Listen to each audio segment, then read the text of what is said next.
Yo, what's up mga kabayan? Usapan Telemoney naman po tayo.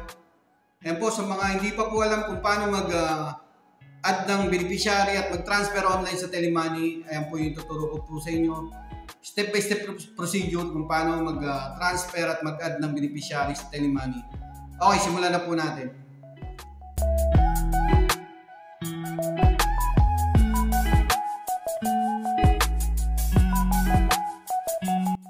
Buksan nyo lang at login lang po kayo sa Telemoney apps nyo. Sa mga wala pa pong account, punta po muna kayo sa branch at register po kayo. Bibigyan po kayo nila ng temporary password. Tapos punta kayo ng Telemoney Transfers. Ayan po. Ayan po yung pinaka-dashboard. Telemoney Transfers. I-click nyo po yan.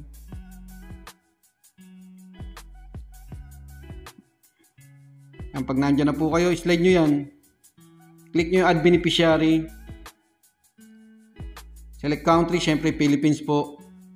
Type nyo lang PH para mabilis. Currency, syempre Philippine peso.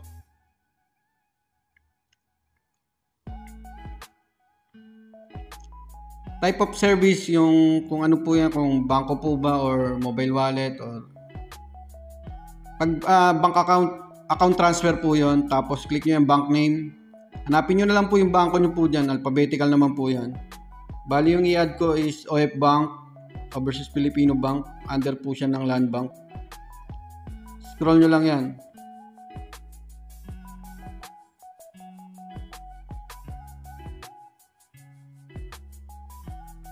Tapos yan. I-as is nyo lang po yan. Pay out in anywhere in the country. Para kahit saan branch po siya. Yan, personal info. Siguraduhin nyo pong tama yung lalagay nyo po dyan. Spelling at account number. Importante po yan. Kahit saang remittance. Check nyo yung bilog na yan. Tapos, i-next nyo lang. Yan, summary po yan. Siguraduhin nyo pong tama. I-double check nyo. Pag may babaguhin kayo, click nyo lang yung modify. Pag okay naman na, confirm nyo na. Magsisend ng OTP yung ANB. Lagay nyo lang dyan. Plus confirm. Ayan, your Telemoney beneficiary has been added successfully. Tatawag po yung operator ng ANB. Sagutin nyo lang at sundan nyo lang po yung instruction. Kadalasan po nyan press 1.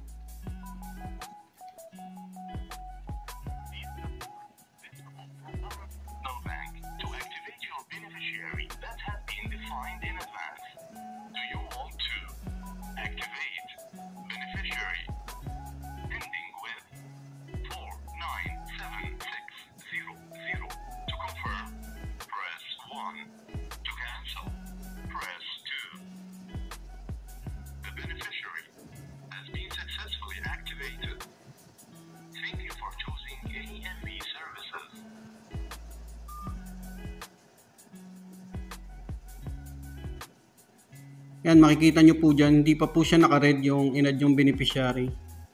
Ang gawin nyo lang po, ayan, pag kiniklik nyo yan, i-close nyo lang yan. Close nyo lang yung apps para ma-refresh. Yan, pag nabuksan nyo na po ulit yung apps nyo, balik kayo sa Telemoney Transfers. Ayan, okay na po yung in-add yung beneficiary. Ayan na po siya, naka-read na po siya dapat. Tapos magpapadala na po tayo, magta-transfer na po tayo. Yung in-add nating beneficiary, diretso na po natin padadalan. Click nyo lang po yan. Tapos lagay nyo na po yung amount na padadalan nyo. Ayan, may balance akong 205. Hindi pala pwede lahat kasi iawas pa yung charge.